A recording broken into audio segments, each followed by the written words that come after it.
శ్రమల కాలము, అది మహాభయంకరమైన కాలము. అణుబాంబుల యుద్ధముతో ప్రపంచమంతా లయమైపోయే కాలం అది.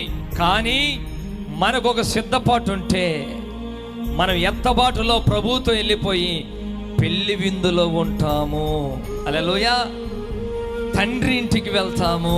పెళ్లి విందు 3.5 సంవత్సరాలు జరిగిన తర్వాత దేవుడు తన వధువును తీసుకొని ఈ భూమి మీదకి వచ్చి, ఈ భూమి మీద దేవుడే తన రాజ్య స్థాపన చేస్తాడు.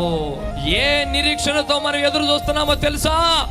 ఏదో ఒక రోజున మానవ రాజ్యాలన్నీ కూడా కుప్పకూలిపోయి దేవుని రాజ్యం, యేసయ్య రాజ్యం, సమస్తము క్రీస్తు రాజ్యముగా మార్చబడి దేవుడు 1000 సంవత్సరాలు ఈ ప్రపంచాన్ని పరిపాలన చేసే రోజుల కోసం మనం ఎదురు చూస్తున్నాం.